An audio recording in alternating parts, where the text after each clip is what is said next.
असतो आणि कधीकधी साबुदाणा भिजवायचाही आपल्या लक्षात राहत नाही। सो अशा वेळी कच्च्या साबुदाण्याची चविष्ट आणि झटपट होणारी रेसिपी आज आपण बघणार आहोत। साहित्य कमी लागतं, घरच्या साहित्यात होणारी ही रेसिपी आहे। चला तर मग आजच्या रेसिपीला सुरुवात करूया। व्हिडिओ आवडत असेल तर व्हिडिओ लाईक करा आणि जर तुम्ही चॅनलवर नवीन असाल तर चॅनलला सबस्क्राईब करा, जेणेकरून येणाऱ्या नवनवीन व्हिडिओजचे अपडेट तुम्हाला लगेच मिळतील। आता ही रेसिपी बनवण्यासाठी आपल्याला सगळ्यात पहिल्यांदा 1 कप कच्चा साबुदाणा घ्यायचा आहे। इथे कोणताही आपण भिजवलेला साबुदाणा वापरणार नाही। त्याच्यानंतर आपल्याला 3 हिरव्या मिरच्या घ्यायच्या आहेत। जर तुम्हाला जास्त तिखट आवडत असेल तर तुम्ही मिरचीचं प्रमाण वाढवलं तरीही चालेल। त्याच्यानंतर 1 छोटा कप आपल्याला शेंगदाणे घ्यायचे आहेत।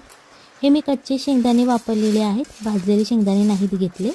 सो अशा प्रकारे या सगळ्या कच्च्या वस्तू आपल्याला भाजून घ्यायच्या आहेत। जास्त वेळ लागत नाही भाजण्यासाठी, 3 ते 4 मिनिटे पुरेसे होतात हे भाजण्यासाठी। आपल्याला हे मीडियम आचेवरती भाजून घ्यायचं आहे। तुम्हाला दिसत असेल बघा, मिरचीसुद्धा छान अशी आपली भाजलेली आहे। जेव्हा या मिरचीला असे डाग पडतात तेव्हा समजून जायचं की मिरची आपली भाजलेली आहे। सो हे आपण 3 ते 4 मिनिटासाठी मीडियम ते हाय फ्लेमवर तुम्ही भाजू शकता, फक्त जास्त करपून देऊ नका। जेव्हा आपले शेंगदाणे थोडेसे ब्राऊन होतील तेव्हा आपल्याला गॅस बंद करायचा आहे। आता अशा प्रकारे मिरच्यांना डागसुद्धा पडलेले आहेत आणि शेंगदाणेसुद्धा भाजलेले आहेत। त्याच्यानंतर हे थोडंसं थंड करून घ्यायचं आहे, रूम टेम्परेचरला आपल्याला थंड करायचं आहे। त्याच्यानंतर यामधल्या आपण ज्या मिरच्या भाजून घेतलेल्या आहेत त्या आपल्याला एका बाउलमध्ये काढून घ्यायच्या आहेत। इथे जर तुम्ही लहान मुलांसाठी बनवत असाल तर मिरचीचं प्रमाण कमी ठेवा, जेणेकरून ते आवडीने खातील आणि त्यांना तिखटही लागेल। इथे आपल्याला एक मिक्सरचं भांडं घ्यायचं आहे आणि जे आपण शेंगदाणे आणि भाजून घेतला होता, थंड करून घेतला, त्याच्यानंतर आता हे आपल्याला मिक्सरच्या भांड्यामध्ये घालायचं आहे।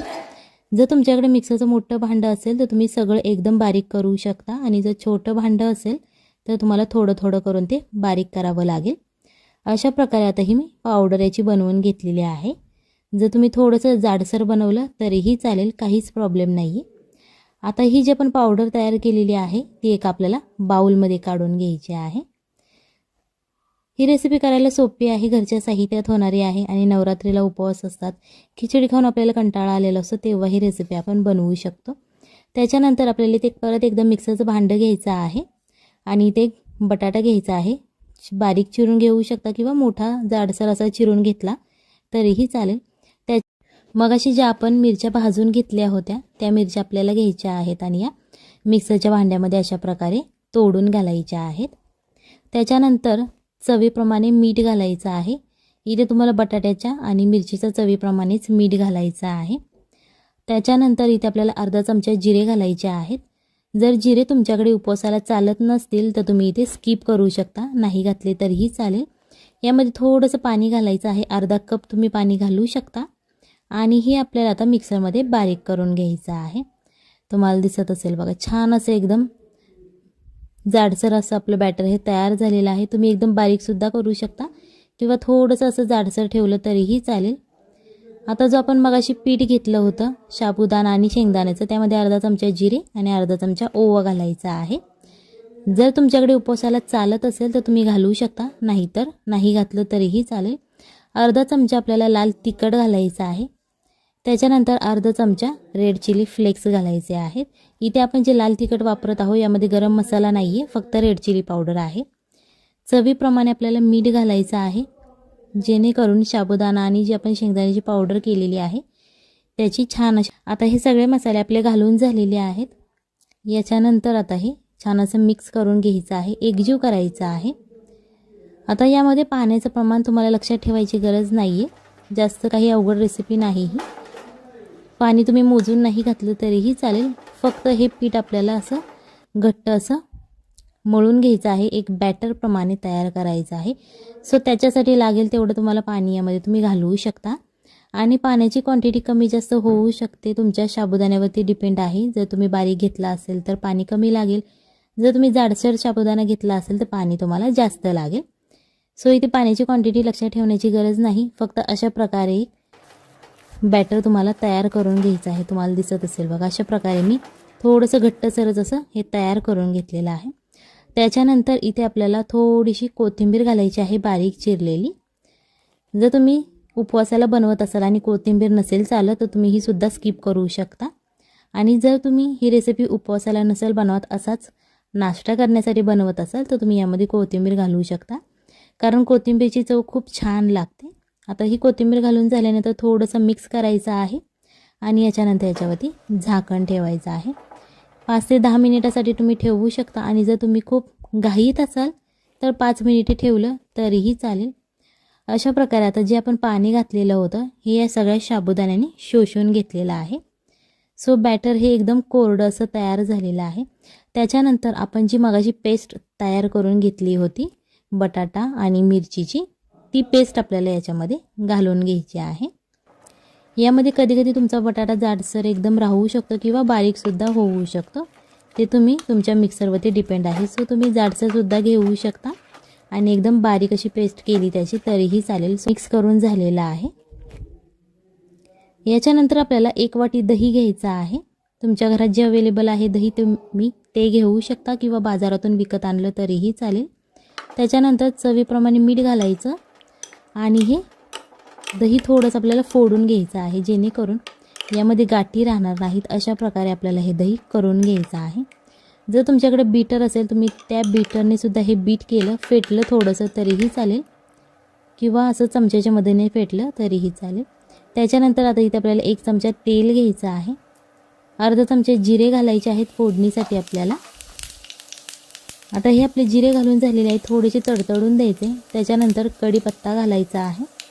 इथे तुम्ही वाळका कढीपत्तासुद्धा वापरू शकता। जर तुमच्याकडे अवेलेबल नसेल ताजा कढीपत्ता तर तुम्ही वाळका कढीपत्तासुद्धा घेऊ शकता। अर्धा चमचा लाल तिखट घालायचं आहे आणि आता हे थोडंसं तेलामध्ये फ्राय होऊन द्यायचं आहे, जेणेकरून ते आपण जे मसाले घातलेले आहे ते छान असे तेलामध्ये फ्राय होतील। जे आपण मगाशी दही फेटून ठेवलं होतं त्या दह्यामध्येच आपल्याला ही फोडणी घालायची आहे आणि छान अशी थोडीशी तडतडून द्यायची, जेणेकरून दह्यालाही याची खूप छान अशी टेस्ट येते। जरी ते तुम्हाला तेल आवडत नसेल तुम्ही तूप किंवा बटर वापरलं तरीही चालेल, ते तुमच्या आवडीवरती डिपेंड आहे तुम्हाला तेल वापरायचं आहे की बटर। आता ही जी आपली फोडणी घालून झालेली आहे ती छान अशी मिक्स करून घ्यायची, जेणेकरून याची छान अशी टेस्ट लागते। आता हे आपण साईडला ठेवून घेणार आहोत। इथे आपल्याला एक पॅन घ्यायचा आहे, यामध्ये 1 चमचा तेल घालू शकता किंवा तुम्हाला तूप किंवा बटर आवडत असेल तुम्ही ते वापरलं तरीही चालेल। अशा प्रकारे ते स्प्रेड करून घ्यायचं। त्याच्यानंतर आपण जे मगाशी साबुदाणा, शेंगदाणा आणि बटाट्याचं जे बॅटर बनवलेलं होतं ते अशा प्रकारे चमच्याच्या मदतीने तव्यावरती पसरवून घ्यायचं आहे। हे तुम्ही तुमच्या इच्छेनुसार आवडीनुसार पसरवू शकता। जर तुम्हाला जाडसर आवडत असेल तर तुम्ही असं जाडसर पसरू शकता किंवा जर तुम्हाला एकदम पातळ असं हवं असेल तर तुम्ही ते चमच्याच्या मदतीने दाबून असं स्प्रेड करू शकता। थोडीशी कोथिंबीर घालायची आणि रेड चिली फ्लेक्स घालायचे आहेत थोडेसे गार्निशिंगसाठी। त्याच्यानंतर अर्धा चमचा तेल घालायचं। हे तुम्ही झाकून ठेवून सुद्धा शिजवू शकता। जर तुमच्याकडे वेळ खूप कमी असेल तर तुम्ही हे झाकण याच्यावरती ठेवून ते शिजवू शकता। आता हे एका बाजूने क्रिस्पी असं फ्राय झालेलं आहे। सो अशा प्रकारे तुम्ही उलटण्याच्या मदतीने ते दाबून दाबून सुद्धा भाजू शकता, जेणेकरून खालची जी त्याची बाजू आहे ती छान अशी क्रिस्पी होईल। अशा प्रकारे हे भाजून घ्यायचं आहे। आता आपण हे पलटी केलेलं आहे आणि हे दुसऱ्या बाजूनेही आपल्याला थोडंसं तेल घालून क्रिस्पी असं फ्राय करून घ्यायचं आहे। जर तुम्हाला तेल आवडत नसेल तर तुम्ही लेस ऑइलसुद्धा बनवू शकता। नॉनस्टिकच्या पॅनवरती तुम्ही थोडंसं तेल टाकून ते बनवू शकता। फक्त थोडंसं मीडियम आचेवरती ते भाजा, जेणेकरून क्रिस्पी होईल। एकदम हाय फ्लेमवरती भाजू नका, नाहीतर ते भाजलं जाणार नाही आणि क्रिस्पीसुद्धा होणार नाही, करपलं जाईल ते लगेच। सो अशा प्रकारे हे आपलं तुम्हाला दिसत असेल बघा, दोन्ही बाजूने छान असं क्रिस्पी झालेलं आहे।